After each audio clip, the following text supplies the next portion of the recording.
السلام علیکم ورحمۃ اللہ وبرکاتہ۔ علماء دیوبند میں ایک کفر عقیدہ جو بہت مشہور ہے حفظ الایمان کا، جو کہ مولانا اشرف علی تھانوی صاحب کا تھا کہ رسول اللہ صلی اللہ علیہ وسلم کی علم غیب کی کیا تخصیص ہے۔ ایسا علم تو بچوں کو، پاگلوں کو اور جانوروں کو بھی ہے، معاذ اللہ، استغفر اللہ۔ لیکن پھر بھی آج میں نے ایک علماء دیوبند کی ایک گستاخانہ عبارت مجھے ملی ہے، اس عبارت کو بھی آپ سن لیے تھوڑا کہ کیا ان کا عقیدہ ہے رسول کریم صلی اللہ علیہ وسلم کے بارے میں۔ اہل حدیث کو رپلے دیتے ہوئے نماز کے طریقے کے اوپر ماسٹر محمد امین اوکاڑوی دیوبندی ہیں، وہ لکھتے ہیں، لیکن آپ صلی اللہ علیہ وسلم نماز پڑھ رہے ہیں اور کتیا سامنے کھیلتی رہی اور ساتھ گدی بھی تھی، دونوں کی شرمگاہوں پر نظر پڑتی رہی،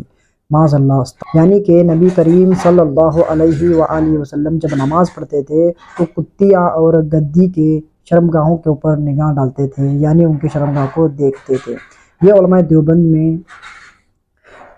لکھنے والے ماسٹر محمد امین، اس کا نام ہے، معاذ اللہ، استغفر اللہ ربی من کل ذنب واتوب الیہ۔ کیا نبی پاک صلی اللہ علیہ وسلم کے علم کے ساتھ ساتھ رسول اللہ کی نماز بھی ہے؟ جب یہ رسول اللہ کی نماز کی طرح نماز نہیں پڑھ سکتے، رسول اللہ کی طرح رفع یدین نہیں کر سکتے، رسول اللہ کی طرح سجدے اور رکوع کے جو دعائیں ہیں وہ دعا نہیں کر سکتے، دونوں سجدوں کے درمیان جو کلمات ثابت ہیں رسول اللہ سے وہ نہیں کر سکتے، پھر اسی نفرت میں رسول اللہ صلی اللہ علیہ وسلم کی محبت کے بجائے رسول اللہ کے بارے میں ایسے الفاظ استعمال کرتے ہیں جو قابل قبول نہیں ہیں، بلکہ کفر عقیدہ ہے کہ رسول اللہ نماز پڑھتے ہوئے رسول اللہ کی نگاہیں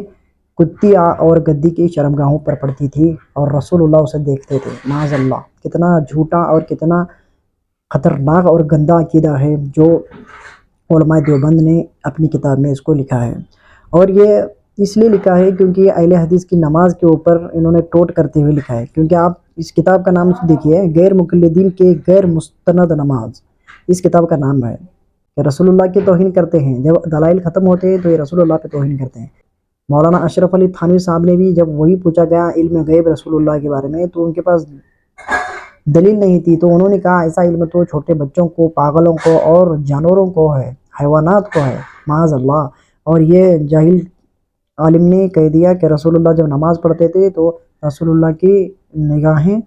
کتیا اور گدی کے شرمگاہوں پر پڑتی تھی، حالانکہ کسی حدیث کا حوالہ یہاں نہیں دیا، بس ایک بونگی ماری ہے، اپنے طرف سے یہ باتیں بیان کرتے ہیں اور رسول اللہ کی توہین خود کرتے ہیں، اور جب کوئی دین کا کام اور حدیثیں بیان کرتا ہے تو اسے گستاخ رسول کہتے ہیں۔ تو ان لوگوں کا علم ہے میرے بھائی، علماء دیوبند کا یہ گندا عقیدہ ہے، تو اللہ تعالیٰ سے دعا ہے کہ اللہ تعالیٰ اس کے دیوبندی فتنے سے ہر مسلمان کی حفاظت فرمائے، اور اللہ تعالیٰ ہم سب کو نیک بنائے اور روزوں کا اہتمام کرنے اور نماز پڑھنے کی توفیق عطا فرمائے، آمین، جزاک اللہ خیرہ۔ السلام علیکم ورحمۃ اللہ وبرکاتہ۔